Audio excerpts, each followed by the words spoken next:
अब देखो जब हमने ये सारे स्पेसेस डिफाइन किए हैं, अगर मैं किसी भी स्पेस को सेलेक्ट करता हूँ, स्पेस सेलेक्ट करने के बाद उसकी प्रॉपर्टीज़ की बात करते हैं। मैंने आपको हाइट दिखाई थी कि अगर मैं यहाँ से सेक्शन कट करता हूँ किसी भी स्पेस का, और आप इस सेक्शन व्यू पे राइट क्लिक करके गो टू व्यू पे जाते हो, तो आप देखते हो ये उसकी हाइट है। आ रहा है? नीचे की तरफ आए तो नीचे की तरफ आपको उसका नाम वगैरह सारी चीज़ें नज़र आएंगी। 101 ऑफिस है स्पेस भाई, यहाँ से ये हाईलाइट हो रहा है जो इसकी हाइट को दिखा रहा है। अब बात करते हैं और क्या डिटेल्स होती हैं। देखिए जो आपका प्रॉपर्टीज़ वाला टैब है, ये प्रॉपर्टीज़ टैब आपके बड़ा काम आएगा कुछ अंडरस्टैंडिंग के लिए। जैसे फॉर एन एग्जांपल, अगर आप किसी स्पेस को सेलेक्ट करते हैं तो ये लेफ्ट हैंड साइड पर आपको कुछ कंस्ट्रेंट दिखाता है कि भैया अपर लिमिट उसका ऑफसेट कितना है। लाइटिंग देखो, अब आप इलेक्ट्रिकल वाले पोर्शन में आ गए हैं। इलेक्ट्रिकल वाले पोर्शन में ये दिखा रहा है आपको एवरेज एस्टिमेटेड जो इल्यूमिनेशन है वो 0 लक्स है, नहीं है इसके अंदर कुछ भी। और लाइटिंग कैलकुलेशन का जो वर्क प्लेन है वो 762 पर है। वर्क प्लेन का मतलब कि ग्राउंड से 762 ऊपर आपका वर्क प्लेन है, उससे नीचे नीचे लाइट कितनी रहेगी इसकी कैलकुलेशन होगी। ये कुछ रिफ्लेक्टेंस हैं। उसी के नीचे इलेक्ट्रिकल लोड की तरफ बात करें, डायमेंशंस की बात करें, एरिया कितना है, पैरामीटर कितना है, वॉल्यूम कितना है। उससे नीचे की तरफ आए तो सप्लाई एयर फ्लो कितना है, क्या यूनिट आ रही है, लीटर पर सेकंड। इसी तरह लाइट की क्या आ रही है, लक्स, इल्यूमिनेशन के लिए। नीचे की तरफ हम आए और उसका नंबर और नाम आ रहा है ऑफिस स्पेस का। अब जैसे हमने देखा यार एयर का फ्लो जो है वो लीटर पर सेकंड में दिखा रहा है, लेकिन हमें जो कैलकुलेशन करना है वो करना है क्यूबिक फीट पर मिनट यानी कि CFM में। तो हम क्या कर सकते हैं, हम यूनिट में जाएंगे UN। जब UN प्रेस करते हैं तो आपको यहाँ कहीं यूनिट नहीं दिखेगी। क्यों? क्योंकि डिसिप्लिन कॉमन है। डिसिप्लिन पे क्लिक करिए, आपको डिसिप्लिन चेंज करना है HVAC। जब HVAC में आएंगे तो एयर फ्लो लीटर पर सेकंड में दिखा रहा है, हमें चाहिए क्यूबिक फीट पर मिनट, तो हमने चेंज किया CFM में up to 2 decimal places. Okay किया तो ये CFM में अब शो कर रहा है। अगर मैं अब स्पेस को सिलेक्ट करता हूँ तो आप देखो अब जो वैल्यू दिखाएगा वो CFM में दिखाएगा। अभी बेसिकली हर जगह 0 आ रहा है क्योंकि कोई भी ना हमने कैलकुलेशन की और ना ही हमने कुछ वहाँ स्पेसिफाई किया। अब बात करते हैं कि अगर कोई वैल्यू आप स्पेसिफाई करके चलेंगे तो काम कैसे होगा। वो काम ऐसे होगा कि मान लीजिए आपने किसी अदर सॉफ्टवेयर पर या एक्सेल पर हीट लोड कैलकुलेशन किया फॉर एन एग्जांपल, और आपको पता चला कि भैया इस स्पेस के लिए जो सप्लाई एयर फ्लो की ज़रूरत है वो है अराउंड 900 CFM। तो आपने यहाँ आकर के वो वैल्यू बता दिया कि भैया सप्लाई एयर फ्लो चाहिए हमें 900, रिटर्न हमें चाहिए 250, एग्जॉस्ट हमें 0 ही चाहिए, कोई एग्जॉस्ट की ज़रूरत नहीं है। क्योंकि एग्जॉस्ट की ज़रूरत होगी लेबोरेटरीज़ में, किचन जैसे स्पेस में या वॉशरूम वगैरह में, ऐसी जगह एग्जॉस्ट की ज़रूरत होगी। अब ये तो हो गया आपने मैनुअली बनाया। अगर किसी अदर सॉफ्टवेयर पे कैलकुलेशन की, जैसे हैप सॉफ्टवेयर होता है या E20 शीट पर मैनुअली एक्सेल पे कैलकुलेशन की जाती है, तो वहाँ से वैल्यू लेकर आप यहाँ स्पेसिफाइड यानी कि स्पेसिफाई कर सकते हैं वैल्यूज़। अगर आपके पास वैल्यू कोई स्पेसिफाई कोई वैल्यू आपको नहीं मिली, अलग से कैलकुलेशन आपने नहीं की, आप सॉफ्टवेयर में ही कैलकुलेशन करते हैं, तो वो ऑटोमेटिकली आ जाएगी कैलकुलेटेड सप्लाई में कैलकुलेशन के बाद। लेकिन एक और तीसरा ऑप्शन है एक्चुअल सप्लाई एयर फ्लो। देखो 3 ऑप्शन है। Specified supply air flow use होगा जब किसी एक्सटर्नल रिसोर्स पर कैलकुलेशन किया, वही वैल्यू हमें यहाँ यूज़ करनी है, तो हम वहाँ से वैल्यू को लेंगे और स्पेसिफाई कर देंगे। अगर हमने रेविट का ही यूज़ किया हीट लोड कैलकुलेशन करने के लिए, तो कैलकुलेशन के बाद वो वैल्यू हमें यहाँ दिखाई देगी जहाँ नॉट कंप्यूटेड लिखा है। तीसरा, अगर मैं बात करूं एक्चुअल तो मतलब वो होगा ना जो अप्लाई कर दिया।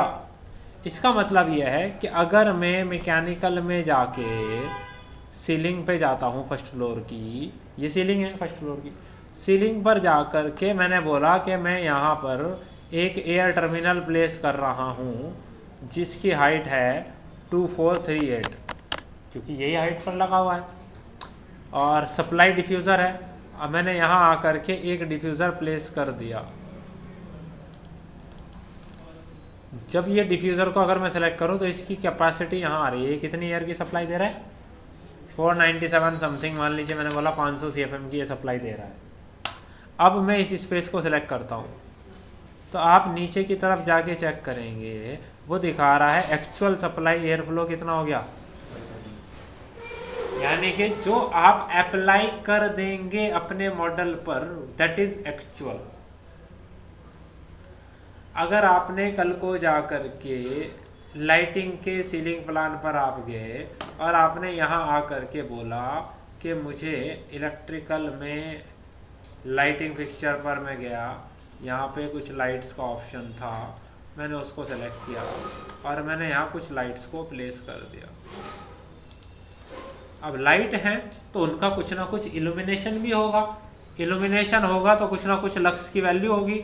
तो अगर मैं अगेन वही स्पेस को सेलेक्ट करता हूँ और आप यहाँ देखें तो एवरेज एस्टिमेटेड इल्यूमिनेशन आना शुरू हो गया अपने आप।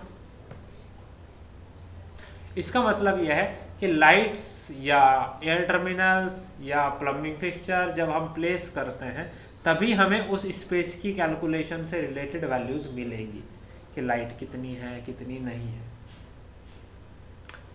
लेकिन उससे पहले मुझे पहले ये भी पता होना ज़रूरी है कि किस स्पेस में कितनी लाइट की मुझे ज़रूरत है, क्या इल्यूमिनेशन की हमें ज़रूरत है, ये भी आपको स्पेसिफाई करना ज़रूरी है। ठीक है, अब हम बात कर रहे हैं, मान लीजिए अभी तो पहले ये तो पता चले हमें कि यार लाइट्स कितनी लगानी है, कितनी इल्यूमिनेशन की हमें ज़रूरत है। अगर मान लो हमें 150 लक्स की ज़रूरत है और एक लाइट 50 लक्स हमें दे रही है इल्यूमिनेशन, तो बेसिकली हमें 3 लाइट में हमारा काम हो जाएगा। तो पहले तो ये समझना ज़रूरी है, जानना ज़रूरी है कि एक स्पेस के अंदर कितनी लाइट हमें चाहिए। ठीक है जी बात। अब ये पता कैसे चलेगा, उसके लिए हमें कुछ पैरामीटर बनाने पड़ेंगे, कुछ यहाँ हैं ऑलरेडी, उनको यूटिलाइज करना पड़ेगा। ठीक, कैसे करते हैं? अब सबसे पहला सेक्शन इलेक्ट्रिकल है, तो सबसे पहले इलेक्ट्रिकल की ही बात करेंगे। ठीक है जी, हम यहाँ आते हैं नीचे की तरफ। मैं अभी मैकेनिकल को मिनिमाइज़ कर दूँ, प्लम्बिंग को मिनिमाइज़ कर दूँ, क्योंकि इन दोनों की बात नहीं हो रही है अभी। नीचे की तरफ अगर हम आए तो आप देखो यहाँ पर एक ऑप्शन है शेड्यूल एंड क्वांटिटीज़ है ऑप्शन, या फिर आप ऊपर देखो मैनेज टैब में, व्यू टैब में, व्यू टैब में यहाँ शेड्यूल का ऑप्शन, यहाँ से यूज़ किया जा सकता है, या यहाँ पे राइट क्लिक करूँ अगर मैं न्यू शेड्यूल, यहाँ से यूज़ कर सकते हो, कोई भी ऑप्शन चूज़ कर सकते हो। मैंने यहाँ से क्लिक किया या यहाँ से क्लिक किया, बात एक ही है। क्या करना है, हमने जो बनाया है स्पेसिस डिफाइन किए हैं, तो स्पेसिस को सेलेक्ट कर लो। यहाँ पर आइए, इसको नाम दे दीजिए, हमें करना है लाइटिंग एनालिसिस। ओके कर दीजिए, एक विंडो ओपन हो जाएगा। इस विंडो को हमें कंट्रोल करना है, जो चीज़ें हमें चाहिए वो लेफ़्ट से राइट में ऐड कर देनी है। जैसा पहले हमें चाहिए स्पेस का नंबर और स्पेस का नाम, उसके बाद हमें चाहिए एवरेज एस्टिमेटेड इल्यूमिनेशन। ठीक है, उसके बाद हम नीचे की तरफ अगर आए तो आप देख सकते हैं कि अगर हमारे पास कहीं लेवल का ऑप्शन है तो हम लेवल भी ऐड कर सकते हैं कि कौन से लेवल का हम बात कर रहे हैं। मैंने कुछ वैल्यूज़ यहाँ ऐड की, वैल्यूज़ को ऐड करने के बाद मैंने इनको ओके कर दिया। ओके करने के बाद मेरा एक शेड्यूल बन गया, उसमें मेरे स्पेस के नंबर, नाम, एवरेज एस्टिमेटेड इल्यूमिनेशन और लेवल आ रहा है। अगर कुछ भी मुझे मॉडिफाई करना है तो मैं वापस एडिट, देखो फील्ड्स के एडिट पे जाऊंगा। मैंने बोला मुझे लेवल सबसे ऊपर चाहिए, सबसे पहला ऑप्शन, लेवल ऊपर मूव कर दिया, मैंने ओके कर दिया तो ये यहाँ आ जाएगा।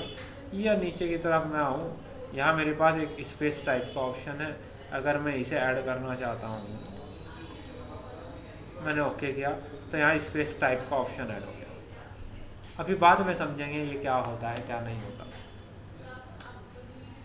अब लेकिन मुझे पहले ये तो पता चले मुझे रिक्वायर्ड कितना है। फिर से वहीं आ गई ये पानी। अब रिक्वायर्ड का तो नाम का यहाँ कोई पैरामीटर ही नहीं है, तो अगर कोई पैरामीटर सॉफ्टवेयर में अवेलेबल नहीं है तो आपको खुद से पैरामीटर बनाना पड़ेगा। उसको कहते हैं प्रोजेक्ट पैरामीटर। प्रोजेक्ट पैरामीटर बनाने के लिए मैं जा रहा हूँ मैनेज टैब के अंदर। मैनेज टैब में आप यहाँ देख सकते हैं, आपके पास ऑप्शन होता है प्रोजेक्ट पैरामीटर्स। अगर मैं प्रोजेक्ट पैरामीटर पर क्लिक करता हूँ, मेरे सामने एक ओपन हो जाएगा प्रोजेक्ट पैरामीटर का एक विंडो। यहाँ इस विंडो पर नीचे की तरफ देखें, एक न्यू पैरामीटर डिफाइन करने का ऑप्शन है। मैंने डिफाइन पे क्लिक किया, यहाँ वो पूछ रहा है, मैंने बोला यार मुझे एक ऑप्शन बनाना है रिक्वायर्ड लाइटिंग, बन गया। डिसिप्लिन क्या है, इलेक्ट्रिकल है। टाइप ऑफ पैरामीटर क्या है, वो मुझे बताएगा इल्यूमिनेंस, ठीक है। टाइप क्या है, किस चीज़ के अकॉर्डिंग, मुझे स्पेसिस के अकॉर्डिंग कैलकुलेशन करनी है। मैंने इसको सेलेक्ट करके ओके कर दिया। रिक्वायर्ड लाइटिंग के नाम से एक पैरामीटर बन गया, ठीक है। जब ये पैरामीटर बन गया, मैं फिर से यहाँ शेड्यूल पे आ रहा हूँ, एक और शेड्यूल बना रहा हूँ। फिर से मैंने कैटेगरी वही चूज की जो मुझे चूज करनी थी, स्पेसिस।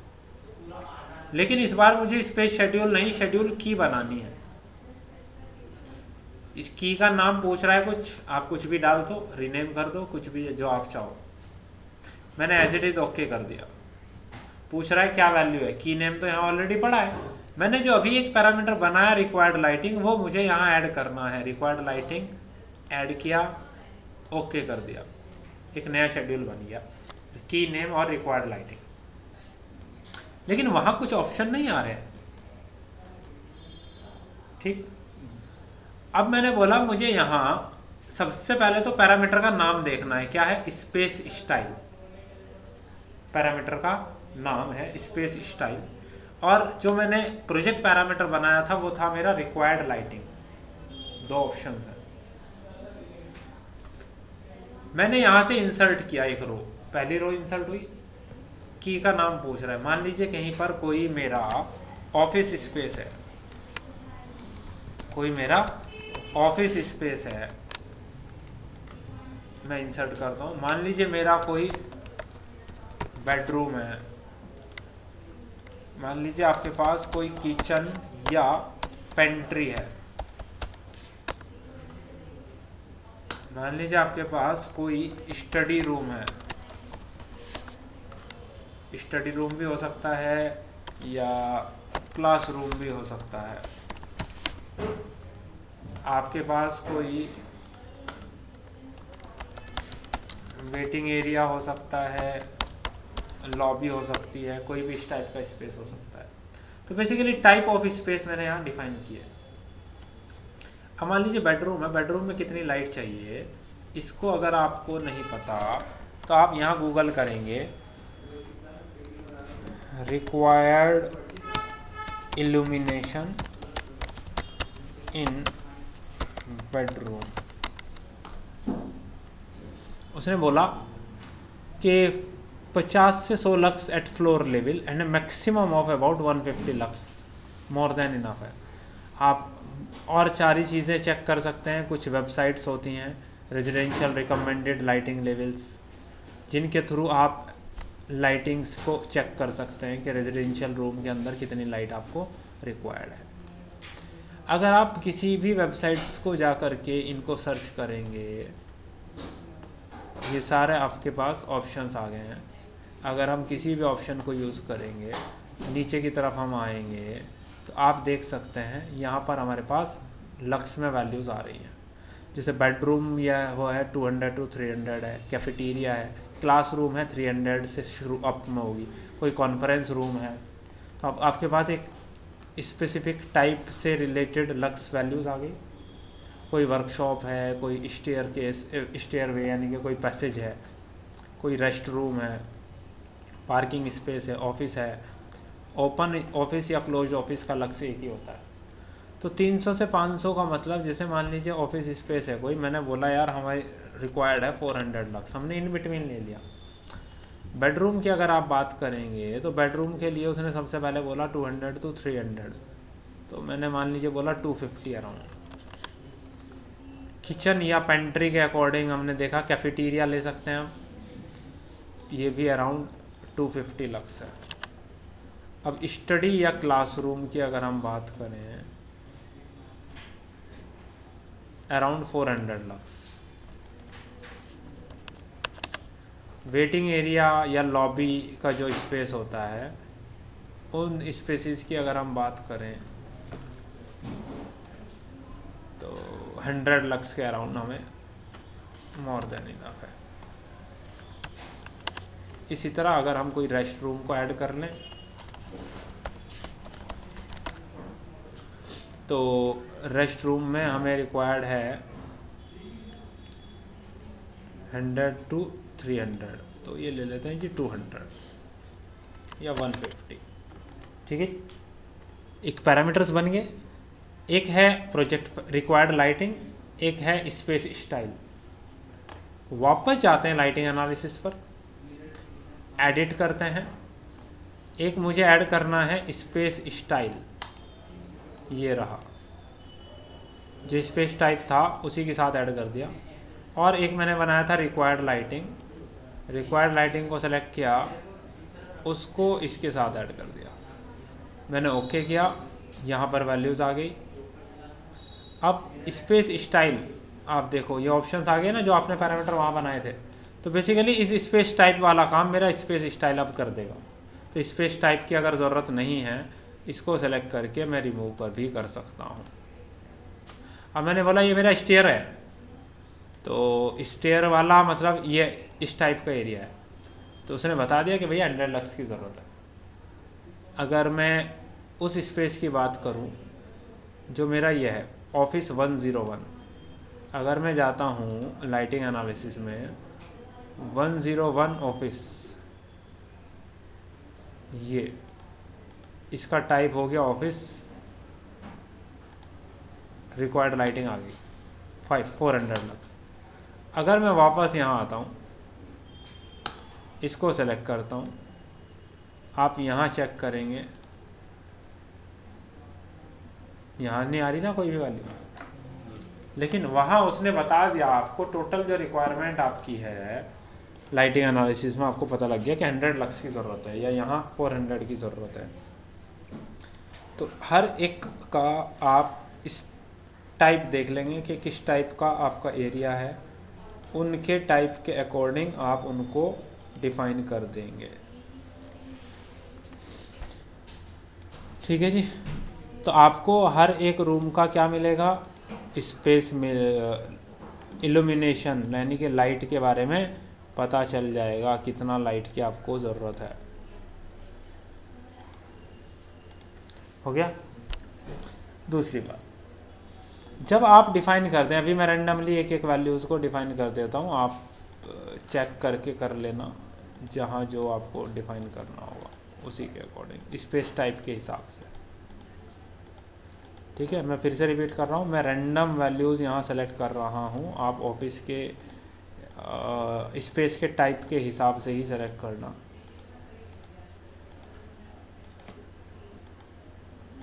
हो गया। अभी सब में एवरेज एस्टिमेटेड इल्यूमिनेशन 0 आ रहा है क्योंकि हमने अपनी साइड से अभी कोई लाइट कहीं पर नहीं लगाई।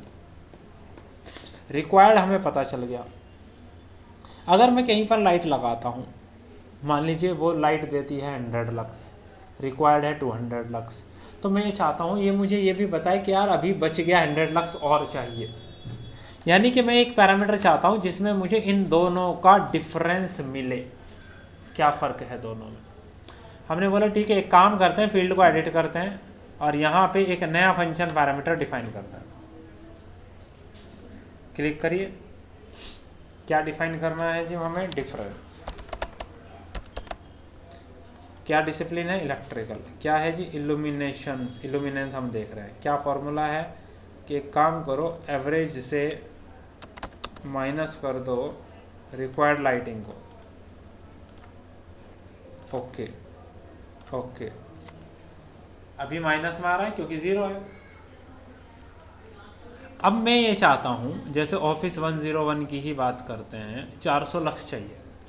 आप गए ऑफिस 101 में, आपने देखा कि यार एक लाइट को सेलेक्ट करते हैं, इलेक्ट्रिकल लाइटिंग फिक्सचर, और ये एक लाइट है जिसको हमें लगाना है 2438 सीलिंग की हाइट पे। सीलिंग मैकेनिकल में हम आ गए, सॉरी, सीलिंग इलेक्ट्रिकल में चलिए।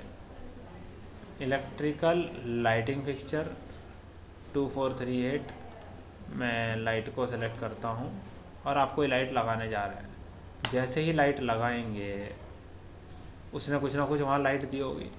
अब आप इस लाइट को सेलेक्ट करके चेक कर लीजिए, इस स्पेस को सेलेक्ट करके चेक कर लीजिए, उसने बेसिकली 151 लक्स यहाँ दिया अराउंड। तो आप देखो लाइटिंग एनालिसिस में वहाँ एवरेज में वैल्यू ऐड हो गई कि 151 तो मिल गई, अभी भी 249 बचती है। हमने बोला ठीक है, इसका मतलब टेंटेटिवली 3 लाइट लगेंगी। हमने बोला ठीक है, सेलेक्ट सिमिलर, इस टाइप की मैं 3 लाइट यहाँ लगा देता हूँ। अगर क्योंकि इधर तो डोर है, इस स्पेस में तो कोई दिक्कत नहीं है, इस स्पेस में बेसिकली ज़्यादा लाइट्स की ज़रूरत पड़ेगी आपको। हमने लाइट लगा दी। अब हो सकता है लाइट थोड़ा ज़्यादा हो गई हो, 54 लक्स ऊपर है। हमने बोला यार देखो, एक मार्जिन लेते हैं कि अगर 50 लक्स ऊपर या नीचे अगर है तो कोई दिक्कत नहीं है, उतना मार्जिन चलता है। अगर उससे ज़्यादा कहीं डिफरेंस आ रहा है तो हमें अपने आप पता चल जाए। अभी देखो इसको छोड़कर बाकी तो हर जगह फ्रैक्शन चैलेंजेस आ ही रहे हैं। हमने बोला 60 लक्स का एक टारगेट बनाते हैं। यहीं आते हैं लाइटिंग एनालिसिस पर ही। यहाँ नीचे की तरफ एक ऑप्शन होता है, फॉर्मेटिंग पर जाते हैं, डिफरेंस में आ जाते हैं। डिफरेंस में हमारे पास यहाँ एक ऑप्शन है कंडीशनल फॉर्मेट का। हमें कंडीशन लगाते हैं कि अगर हमारा डिफरेंस -60 के +60 लक्स के बीच में ना हो, यानी कि 60 कम या 60 ज़्यादा, अगर इसके ना हो तो उसे ये हाईलाइट कर दे इस कलर से। ओके ओके, अब देखो इस वाली वैल्यू को छोड़कर बाकी सब हाईलाइट हो गया। क्यों? क्योंकि सब में डिफरेंस है, अभी तो ज़ीरो ही है, वहाँ अवेलेबल ही नहीं। तो ये हमारी बहुत हेल्प करेगा ये समझने के लिए कि किस स्पेस में कितनी लाइट की रिक्वायरमेंट बची है, कितनी नहीं, कितना लक्स लग गया, कितना बचा। इस चीज़ को हम बोलते हैं लाइटिंग एनालिसिस। आपने लाइटिंग एनालिसिस किया, इसकी हेल्प से अब हम कल समझेंगे कि किस तरह हम लाइट्स को प्लेस करते हैं इसकी टर्म्स में, और उनको कैसे कनेक्शन करते हैं उनके। ठीक है, इतना काम पहले आपको करना है, लाइटिंग एनालिसिस इतना समझना है।